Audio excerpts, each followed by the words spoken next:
अरे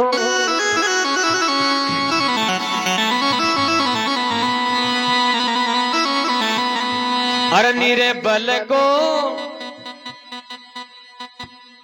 अजनी रे बल को हेलो सुन ले मारा सतगुरु सरजन हारे। नीरे बल को हेलो सुन ले मारा सतगुरु सरजन हारे।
मैं निर्बल हूं, आप मेरी आवाज को सुने, मेरी विनती सुने, मेरी प्रार्थना सुने। निर्बल को हेलो सुन जो हमारा सतगुरु सर्जनहार। सर्जन कहते हैं बनाने वाले, सर्जनहार किसे कहते हैं? बनाने वाले को। क्या बनाने वाले को? कोई भी चीज निर्माण आ गए धर्म तो कोटि यज्ञ समान। कि संतों के पास जाना चाहते हैं, गुरु के पास जाना चाहते हो तो तज माया अभिमान, माया के अभिमान को छोड़ के जाना चाहिए। माया के अभिमान कितने प्रकार के हैं? कई प्रकार से कई प्रकार के मद होते हैं, तो इनको छोड़ के जाना पड़ता है, खाली होके जाना पड़ता है। निर्मल स्वभाव से, जिसमें किसी प्रकार का मल नहीं है, विक्षेप नहीं है, आवरण नहीं है, ऐसी बुद्धि लेकर के जाना चाहिए। तो संत मिलन को चालिए तजमाया अभिमान। माया के अभिमान है ये। तो माया क्यों कहा गया है? क्योंकि जो बनती है, रहती है और बिगड़ती है वो माया है। वैसे सभी के सभी जो अभिमान है ये बने हैं, रहेंगे और बिगड़ेंगे। शरीर का बल आज कितने ही ताकतवर हो, लेकिन कल को कोई बीमारी लग गई तो कमजोर पड़ जाएगा। कितना ही धनवान क्यों न हो, भिखारी बन जाएगा। कितना ही रूपवान, मैं निर्बल हूं, मेरे किसी भी प्रकार का बल नहीं है प्रभु, मैं असहाय हूं, गरीब हूं, एक तरह से दीन दुखी हूं। कि निर्बल को हेलो सुन जो मारा सतगुरु सर्जनहार। क्योंकि निर्बल जब व्यक्ति हो जाता है और तब प्रार्थना करता है तो उस प्रार्थना में और ही रस होता, और ही आनंद होता है। जैसे कि एक बार एक तालाब था और तालाब के अंदर एक बहुत बड़ा मगरमच्छ रहता था। तो एक दिन क्या होता है, एक हाथियों का झुंड उस तालाब में स्नान करने के लिए आता है, पानी पीने के लिए आता है।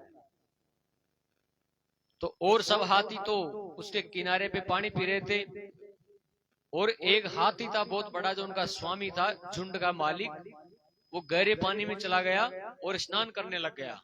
सूंड में पानी भर के ऊपर डालता था, मतलब एक क्रीड़ा करने लग गया, खेल करने लग गया।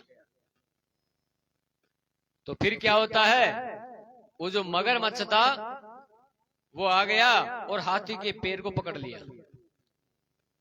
अब पैर को पकड़ा तो इतना तगड़ा पकड़ा कि उसके पैरों में दांत गड़ गए और उनसे खून बहने लग गया। अब हाथी तो ताकत करे किनारे की ओर और मगरमच्छ ताकत करे पानी की ओर, गहरे पानी में। तो दोनों में खींचतान मच गई। हाथी तो उसको बाहर की तरफ ले जावे और मगरमच्छ पानी की ओर ले जाए। ऐसा कहते हैं कि कहते कहते कहीं दिन बीत गए उनको लड़ते लड़ते। हाथी भी बलिष्ठ था तो मगरमच्छ भी बलिष्ठ था, ताकतवर थे दोनों में किसी की हार नहीं हो रही थी। खींचतान मच गई, जोर और जबरदस्त। तो धीरे धीरे वो उसके जो पैर में दांत गड़ गए थे उसमें से खून का रिसाव हो रहा था। तो खून बहता बहता बहुत निकल गया हाथी का खून। अब जैसे जैसे खून निकलता गया हाथी की ताकत कमजोर पड़ती गई, उसकी ताकत कम पड़ गई। अब ताकत कम पड़ गई तो वो बिल्कुल एक तरह से घायल अवस्था में आ गया। तब उसकी ताकत कम पड़ी तो मगरमच्छ उसको खींच के गहरे पानी में ले गया। जब इतना गहरा आ गया कि पूरा हाथी डूब गया पानी में, तो उसने क्या किया, क्योंकि सभी की नाक में पानी जाता है तभी मरते हैं सभी जीव, तो हाथी की नाक तो बहुत लंबी होती है, सूंड, तो उसने उसको ऊंचा कर दिया, ऊपर कर दिया पानी के। तो ऊपर कर दिया, पूरा शरीर डूब गया, आधी सूंड डूब गई और पूरी सूंड डूबने वाली थी, थोड़ी सी सूंड ऊपर रही। तब हाथी समझ गया कि अब मरेंगे अपन, अब अपना मरना तय है। उसने फिर अपने पूरे बल का घमंड चूर चूर हो गया था, वो बिल्कुल हताश हो गया। तो फिर उसने एक पुकार लगाई। फिर उसका एक कहावत है, दोहा है कि गज और ग्रहा, गज कहते हैं हाथी को, ग्रहा कहते हैं मगरमच्छ को। गज और ग्रहा लड़े जल भीतर, लड़त लड़त गज हार्यो, तिलवर सूंड रही जल ऊपर, तू नाम ही नाम पुकारियो। गज और ग्रहा लड़े जल भीतर, दोनों लड़े जल भीतर, लड़त लड़त गज हार्यो, हाथी हार गया। और जब उसको पानी में ले गया, सूंड को ऊपर कर दिया और वो भी सिर्फ तिल मात्र ऊपर रह गई, बाकी पानी जाने वाला ही था। तब हताश होके नाम ही नाम पुकारियो, किसका? प्रभु का नाम जाप किया कि हे प्रभु, अगर बचा सके तो आप ही बचा सकते हो, नहीं तो मैं मरूंगा। रहा जब तक गजबल अपनों बरत्यो, नेक सरयो नहीं काम, नेक नहीं तोड़ो सोग भी, थोड़ा साग भी काम नहीं सना, थोड़ा साग भी काम नहीं बन पाया। जब तक गजबल अपनों बरत्यो, नेक सरयो नहीं काम, अरे निर्बल हो बलराम पुकारे तू आयो आदे नाम। है?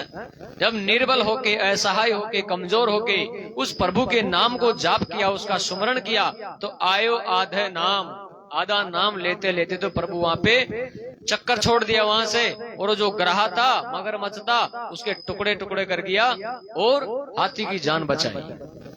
उसी प्रकार निर्बल होना चाहिए। द्रौपदी के घमंड था, जब उसका दुशासन चीर हरण कर रहा था तो उसको घमंड था कि मैं 5 पतियों की पत्नी हूं, भले इनके रहते हुए मेरा कोई हाथ भी नहीं टच कर सकता, मेरा बदन छू नहीं सकता कोई भी, इतना उसको घमंड था। लेकिन जब उस सभा में द्रौपदी का चीर हरण हो रहा था तो उनके पतियों की ओर देखा उसने, तो सब नीची गर्दन कर गए, नीचे देखने लग गए। फिर उसने अपनी निगाह पितामह भीष्म पितामह के ऊपर डाली, तो भीष्म पितामह भी कुछ नहीं कह सके, वो भी नीची गर्दन कर गए। द्रोणाचार्य की ओर डाला, वो भी नीची गर्दन कर गए। और वो तो था धृतराष्ट्र, वो भी कुछ न कह सके। पूरी सभा सन्नाटा में डूब गई, कुछ न कह सकी। तब उसको ये विश्वास हो गया कि अब इस सभा में अपनी लाज को बचाने वाला कोई नहीं है। तो उसने सबकी आशा को छोड़कर और एक भगवान का नाम जाप किया, श्री कृष्ण को याद किया कि हे द्वारकाधीश, हे प्रभु, हे गिरधर गोपाल, अगर मेरी लाज बचा सको तो सिर्फ आप ही बचा सकते हो। ये सभा तो पानी में डूब चुकी है। निर्बल होके सभी की आशा को छोड़ के और भगवान का सुमरण किया, तो फिर सब आप सभी जानते हैं उस घटना जो वहां पे घटी। इतना चीर बढ़ा कि दुशासन खींच खींच के हारियो।